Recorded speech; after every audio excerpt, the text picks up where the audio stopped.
নমস্কার, কেমন আছেন সবাই? লক্ষ্মীর রান্নাঘরে আপনাদের সবাইকে স্বাগত জানাই। দেখো বন্ধুরা, আমি আজকে বিচি কলা রান্না করব। আর এই বিচি কলা খেতে আমি খুব ভালোবাসি, আপনারাও হয়তো খেতে খুবই ভালোবাসেন। তো বিচি কলা আমি আজকে কিভাবে রান্না করব পুরো ভিডিওটা দেখতে থাকুন। আশা করছি আমার এই রান্নার ভিডিও আপনাদের ভালো লাগবে, আর ভালো লাগলে চ্যানেলটিকে সাবস্ক্রাইব করে জুড়ে থাকবেন। তো প্রথমে আমি বিচি কলাগুলি কেটে নেব।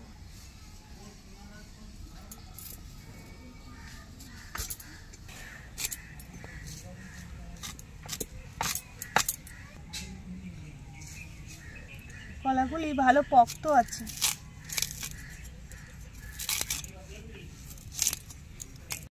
কলার যে খোলাগুলি আছে আমি এইভাবে বটির সাহায্যে ছাড়িয়ে নেব। এবার দুফালি করে নেব।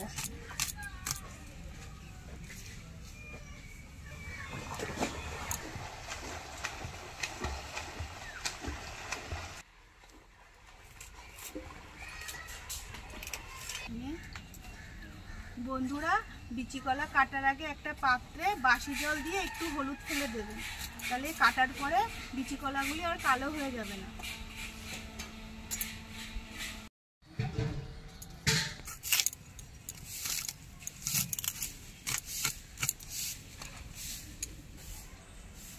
একে একে বন্ধুরা বিচি কলাগুলি সব কাটা হয়ে গেছে। তো আমি এখানে এক সাজের মতো বিচি কলা কেটে নিয়েছি।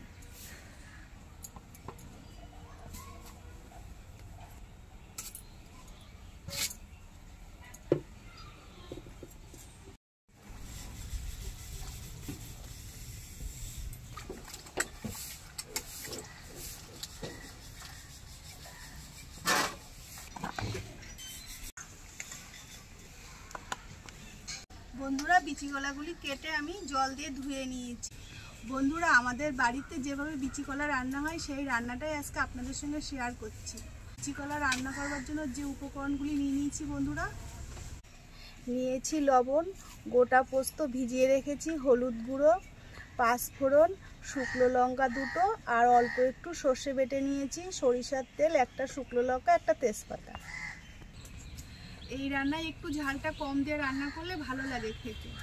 তো প্রথমে বন্ধুরা আমি উনুনটা ধরিয়ে নেব।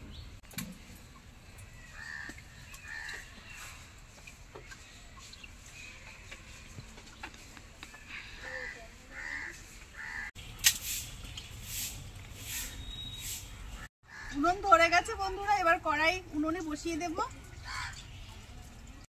কড়াইতে এবার পরিমাণ মতো সর্ষের তেল দিয়ে দেব।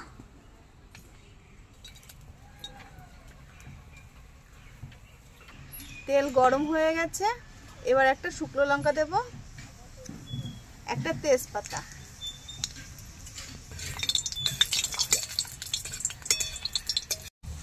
এবার দেবো গোটা পাঁচফোড়ন,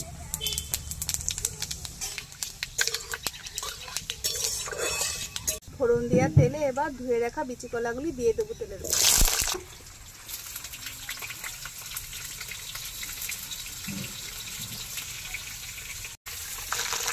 দিয়ে দেবো এবার হলুদ গুঁড়ো পরিমাণ মতো, আর দেবো পরিমাণ মতো লবণ।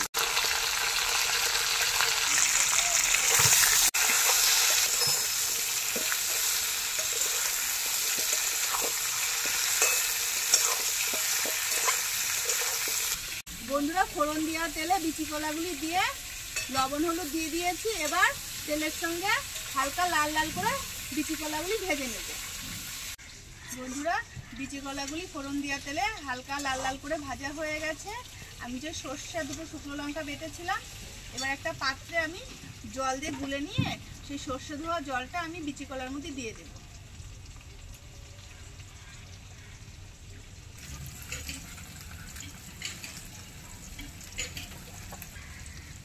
পরিমাণ মতো জল দিয়ে দেব। এবার হাত দিয়ে গুলে নেব। এই যে ছেঁকে নিয়েছি বন্ধুরা, এবার জলটা ছেঁকে দিয়ে দেব।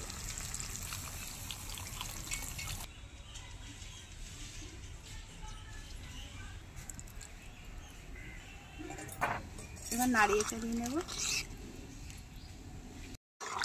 খুন্তি দিয়ে এবার নাড়িয়ে চাড়িয়ে মিশিয়ে নিয়েছি।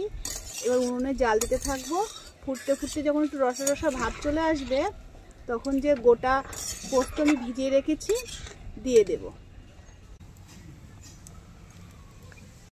বিচি কলার ঝোল ফুটতে শুরু করে দিয়েছে বন্ধুরা।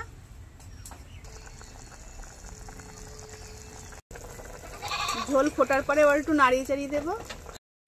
ঝোলের সঙ্গে বিচি কলাগুলি আস্তে আস্তে মজতে থাকে। দেখুন বন্ধুটা অনেকটাই সিদ্ধ হয়ে গেছে। আবার একটু মাঝে মাঝে নেড়ে চেড়ে দিচ্ছি এইভাবে। বন্ধুরা ঝোল ফুটতে ফুটতে রসা রসা ভাব চলে এসছে। গোটা পোস্ত ভিজিয়ে রেখেছিলাম, বিচি কলা ঝোলের মধ্যে দিয়ে দেব।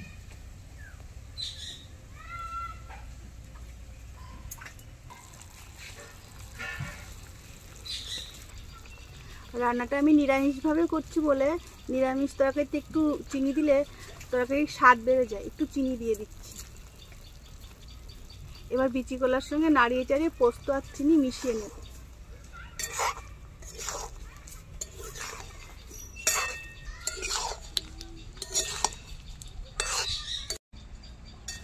বন্ধুরা নাড়িয়ে চাড়িয়ে ভালোভাবে মিশিয়ে নিয়েছি আর উনুনের আঁচটা আমি একদম কমিয়ে দিয়েছি।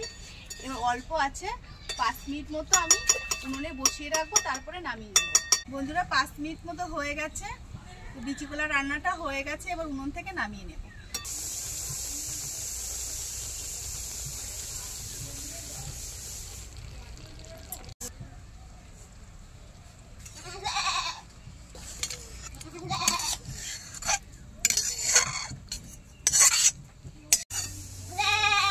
বন্ধুরা এখন তো অনেকটা গরম আছে, একটু ঠান্ডা হয়ে যাক তারপরে আমি খাবো। আর আপনারা চাইলে এইভাবে রান্না করে দেখতে পারেন, এই রান্নাটা খেতে খুবই ভালো লাগে। আর বন্ধুরা আপনারা অবশ্যই কমেন্ট করে জানাবেন বিচি কলার এই রান্নাটা কেমন হয়েছে। ঠান্ডা হয়ে গেছে, এবার একটা বাটিতে তুলে নিচ্ছি। আজকে আমি শুধু শুধুই খাবো, কারণ আমার ভাতের থেকে শুধু মুখে খেতেই ভালো লাগে বিচি কলা।